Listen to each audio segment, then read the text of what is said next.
This is Water Elemental. And Jolly Green. Because Axis is out of town. Oh, that loser. Him getting stuff done in other town.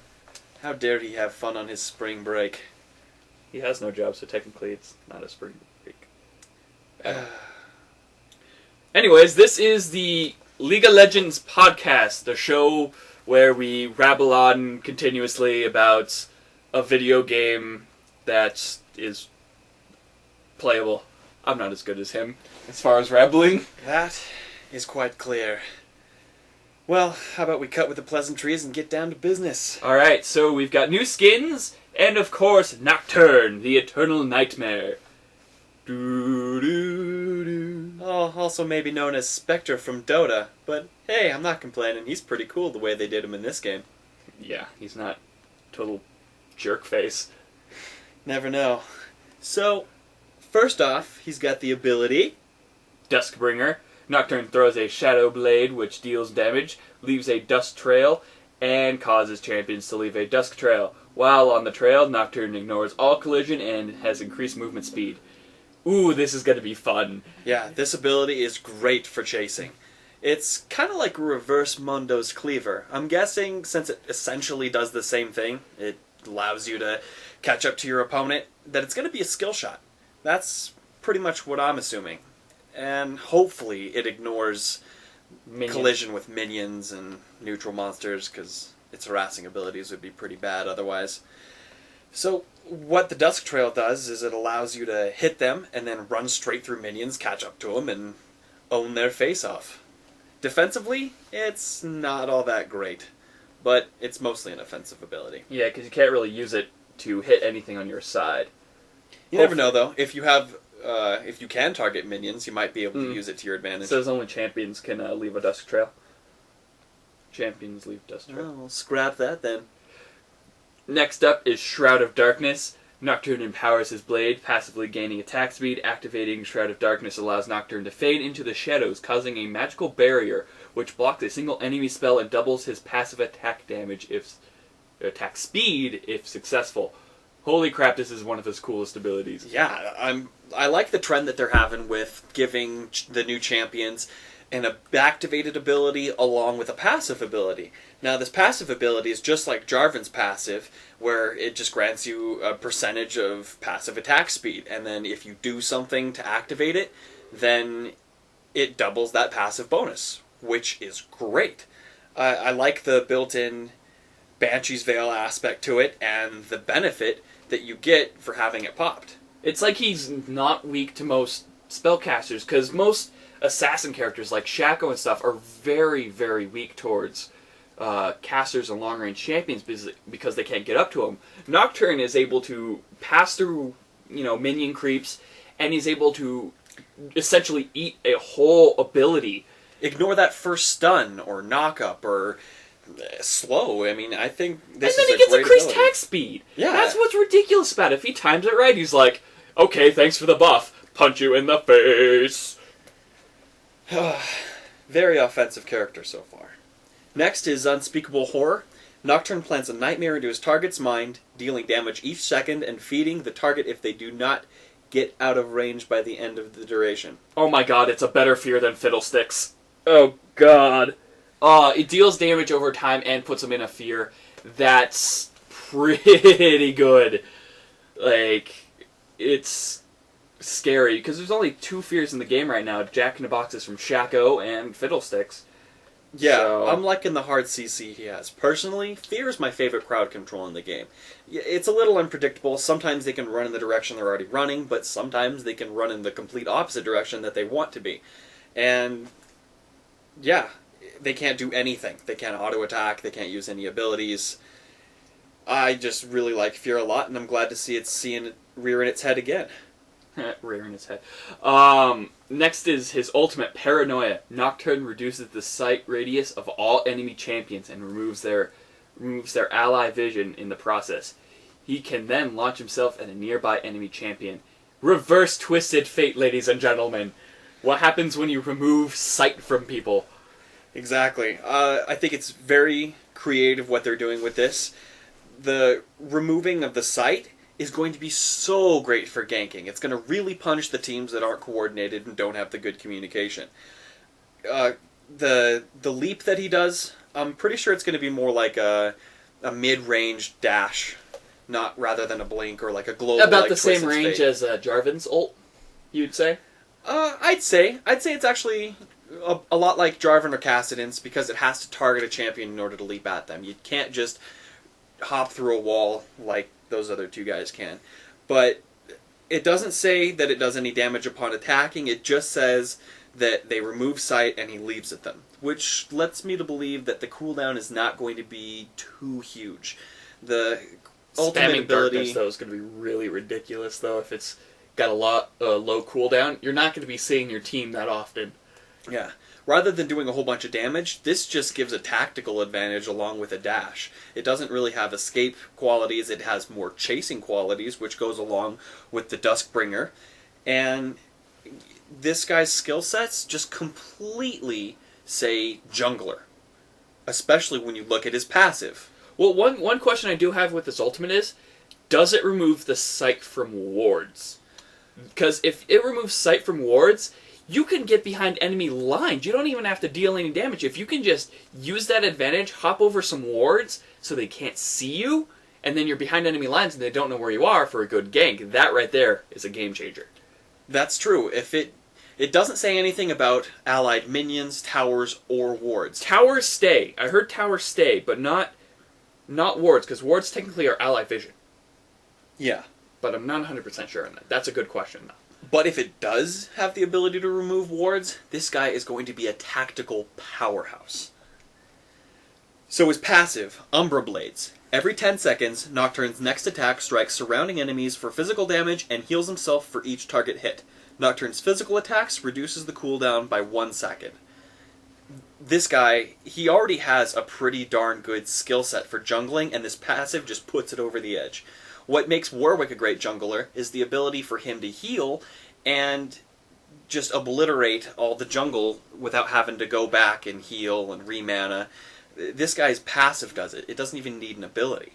So, and it hits multiple targets, so that's going to clear out the minions really fast. Yeah, I'm wondering how potent this heal and AoE is going to be, whether it's going to scale off his attack power, whether it's going to be flat by level. But either way, I really like what they're doing with this guy. They haven't added a lot of junglers lately, and I'm glad that they're starting to recognize that we're low on jungling capabilities. Because right now, the metagame is Nunu, Warwick, Shaco jungling. I mean, Fiddlesticks too. Fiddlesticks isn't as much since he has been kind of nerfed since he can't jungle the level 3 dragon kills that Fiddlesticks was able to get. No more of that, thank goodness. Oh, darn! Yeah. So, overall, what do you think of the guy? I am excited to see what he's going to be like. Lately, they've been on a roll with these really nice champions. Jarvan's been really good. Who's the one before him? Maokai. I didn't. Maokai. Everybody builds him ability power. I build him as a tank, and he's really, really durable if you do him like that. So I really enjoy him if I need a tank.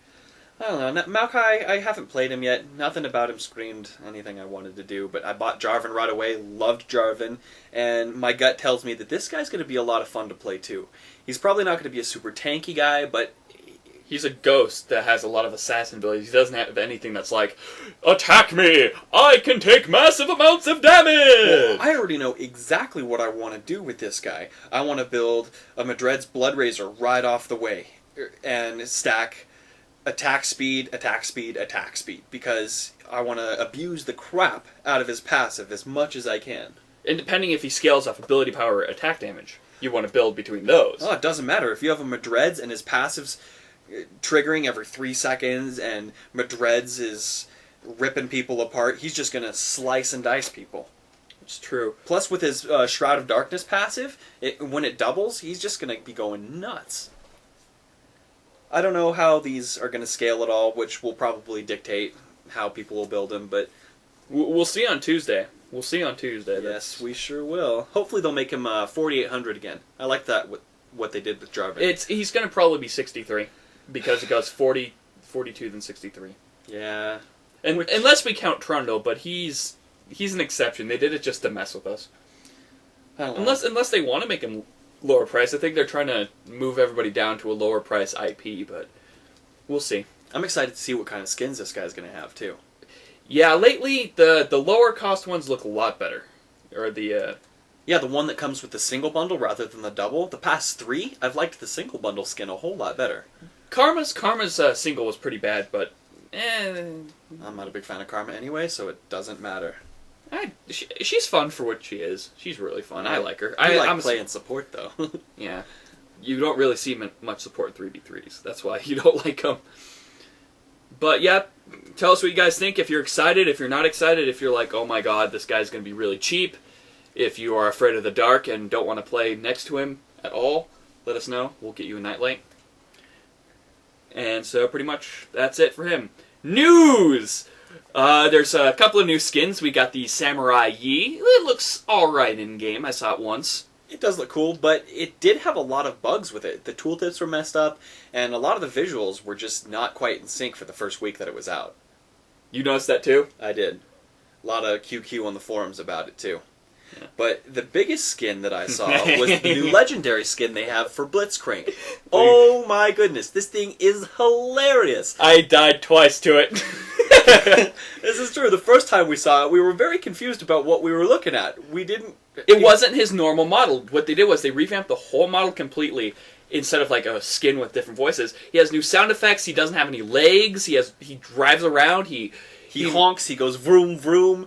Yeah, jalopy horn. Oh, it's great. Once I heard the horn, I like laughed, and by the time I caught what I was doing, he beat the crap out of me. This is the first legendary skin in a while that I've thought, this might actually be worth the $18.50, but no skin is worth $20 for me. No matter how cool it looks. If it comes with a certificate of appreciation, maybe, but...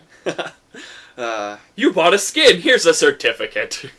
But if you do like Blitzcrank, it's a lot of fun to look at, to listen to. It's just neat.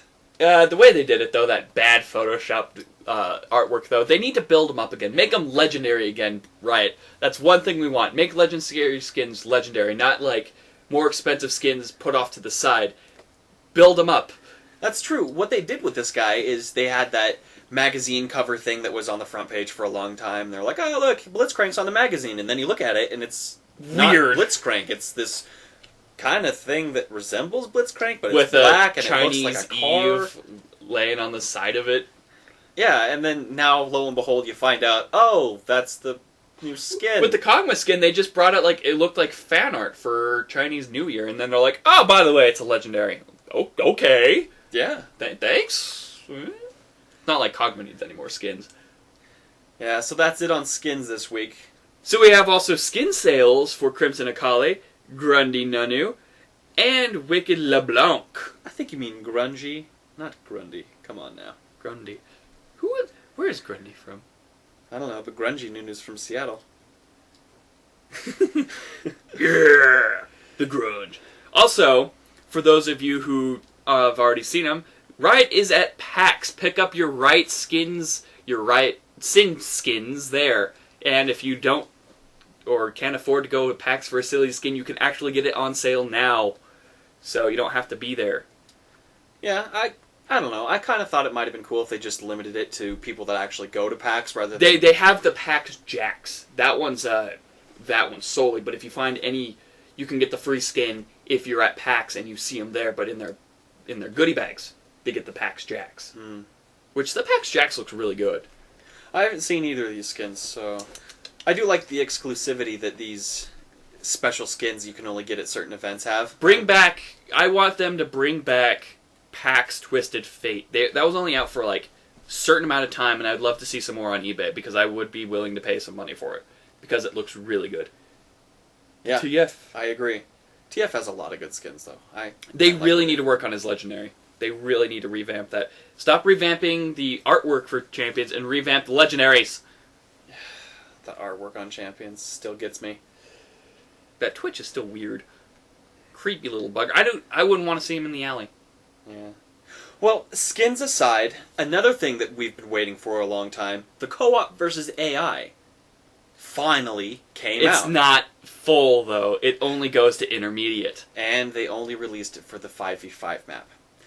So, You tried it out. Yeah, I decided to play a game when it came out, and thinking that this was it. This is the thing that beat the crap out of the Riot team. It was going to be a staged. challenge, and it was disappointing. We beat the tar out of the computers. Like, they told it, oh, they're going to come gank you. You got to play like you're playing against real people. You won't be able to tell the difference. Lies. Lies, I tell you.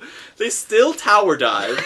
I mean, go, Nudu, go! not nearly as bad as they used to tower dive in the beginner mode, because Alistair would just walk by a tower, go to the second tower, and stand there. I mean, it wasn't on that level. And they did get a couple kills on us. I think my team went somewhere in the neighborhood of 45-8. I played Jarvan and went 15-3.